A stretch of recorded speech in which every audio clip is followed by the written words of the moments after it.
అందరికీ నమస్కారం. నా పేరు జావేద్ ఖాద్రి, తాడిపత్రి వైఎస్ఆర్సీపీ పట్టణ అధ్యక్షుడిని.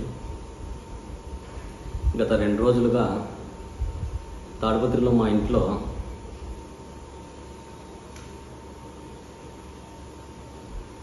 మా అమ్మని నిర్బంధించి మీ అబ్బాయి డబ్బులు బాకీ ఉన్నాడు, మీ అబ్బాయి వచ్చేంత వరకు నువ్వు పోయేకి లేదు, బయటికి ఎవరికి చెప్పుకునేకి లేదు, జేసీ ప్రవాహరెడ్డి చెప్పినాడు నిన్ను ఈడే కూర్చోబెట్టుమని అని అంటూ నానా మాటలు అంటున్నారట.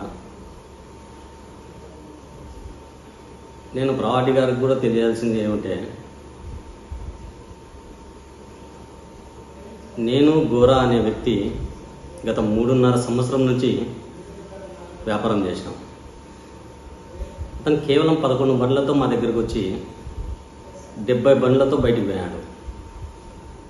అతనికి మోసమే జరిగి ఉంటే 11 బండ్ల నుంచి 70 బండ్లు ఎలా అయినాయి, ఏ విధంగా సంపాదించినాడు అనేది ఒక్కసారి అతని దగ్గరే ఒక రికార్డు ఉంది. మేము వేసిన బిల్లులైనా కానీ, మేము పంపించిన డీజిల్ లెక్కలైనా కానీ, అడ్వాన్స్లైనా కానీ అతని దగ్గర రికార్డు పూర్వకం ఉంది, మా దగ్గర ఉంది. వీలైతే మేము పంపిమంటే పంపిస్తాము. ఒకసారి మీ సమయాన్ని కేటాయించుకొని ఒక అర్ధగంట కేటాయించి పరిశీలించి దాన్ని నేను ఏ విధంగా బాకీ పడతానో ఒకసారి నిర్ధారించాలని నిన్ను కోరుతానన్న. ఇంకా గోరా విషయానికి వస్తే,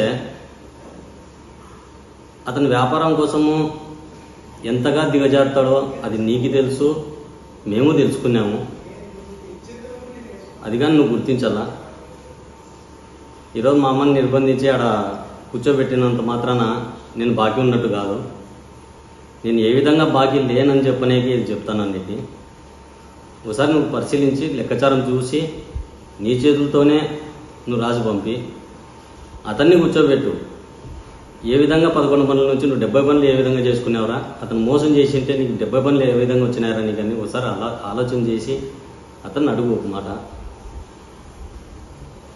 ఇది 2 రోజుల నుంచి జరుగుతుంది. ఈరోజో రేపో నువ్వు తెలుసుకుంటావు అనుకున్నాను, కానీ 2 రోజుల నుంచి మా అమ్మని బయటకు పోయి చెప్పుకునే విధానం కూడా లేదు. ఫోన్లో మాట్లాడినా కానీ ఫోన్ కానీ లాక్కుంటారట.